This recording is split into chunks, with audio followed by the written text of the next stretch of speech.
Hi everyone, PoE 2 has been in early access for around a week now, and we have our first stash tab sale. A lot of people ask me, what should I get for my points? I guess most of you have bought the at least $30 supporter pack that comes with 300 points for the microtransaction shop. So let's go through this and I'll tell you what I think. So number one is, I think you should really get a currency tab. So currency tab just kind of holds all of the different types of currency, so the chaos, transmutes, whatever. And it can go up to 5,000 per stack, which is way more than you can usually have in a normal tab. So I think this is kind of like step one. This is very important, and you should get this.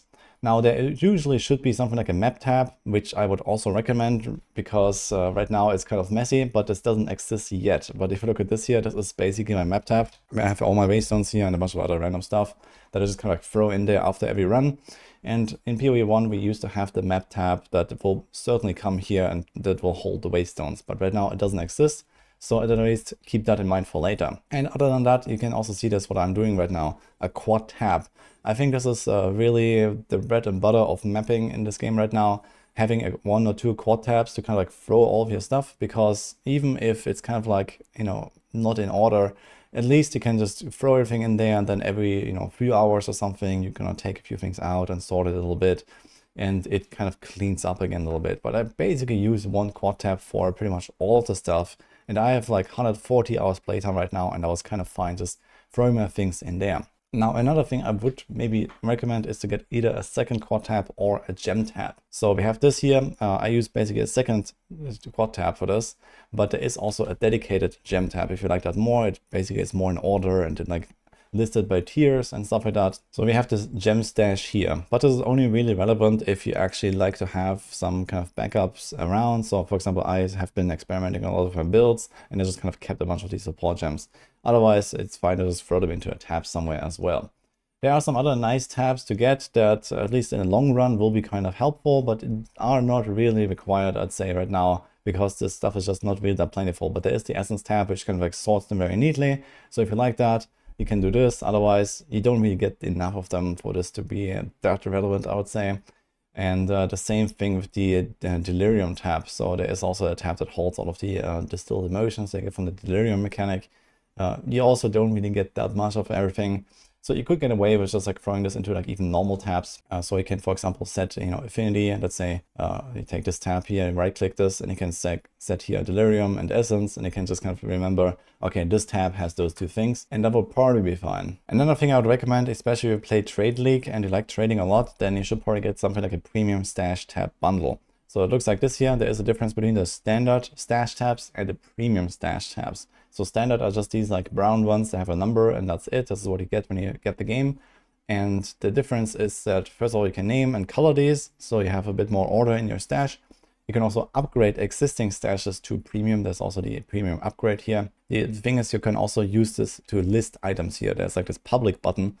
And if you have that, then you can basically go to your stash, and this is how you like list items on the side. So you set this to public, and you can say, okay, set a price on all items, or you can do this like individually on each item, and you do this like this, and it can like price these with, you know, whatever you want basically. And then this will be automatically listed on the trade website, and people can whisper you and can find your item there. So for example, when I play Trade League right now, I'm on SSF, but what I usually do is I do something like a negotiable price on all items, and then I say this is like my 5 chaos tab, for example.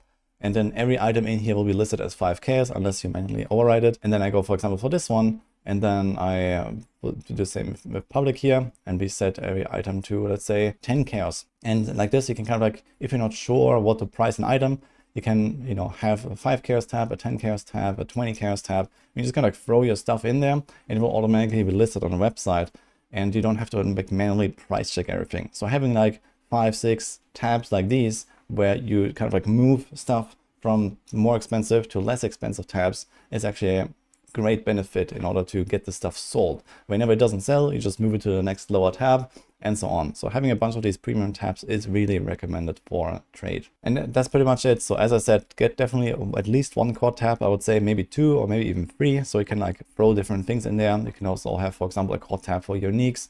There is the unique tab as well, but personally, I don't really like it too much. But if you like to be like a collector and get like 100% of everything, I guess you can do that.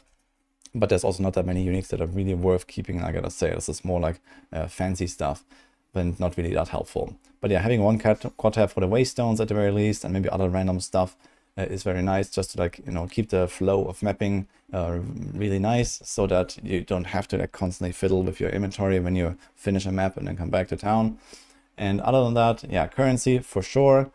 Essence, delirium, they're kind of okay, but you see there's not much in there, and I've been blasting for over 100 hours. So this stuff just doesn't really drop, you don't really get much of it. But if you want to have it nicely sorted, this is fine. And then some premium tabs here. So you can either upgrade the existing ones, or you can just buy the premium tab bundle and then make some trade tabs here. Other than that, keep a few points left over, because there will almost guaranteed be a map tab for those waystones. So you want to get that whenever it comes out. And in the future leaks and future updates, they will also have more sales. So keep that in mind. Don't spend everything now if you don't want to buy more. But other than that, usually there's not that many stash tabs that get introduced later on. So it's not going to be a big deal, I guess. So hope that helps you make a decision. Wish you good luck with PoE 2. I'm having a blast. So stay tuned for more content, and I'll see you guys next time.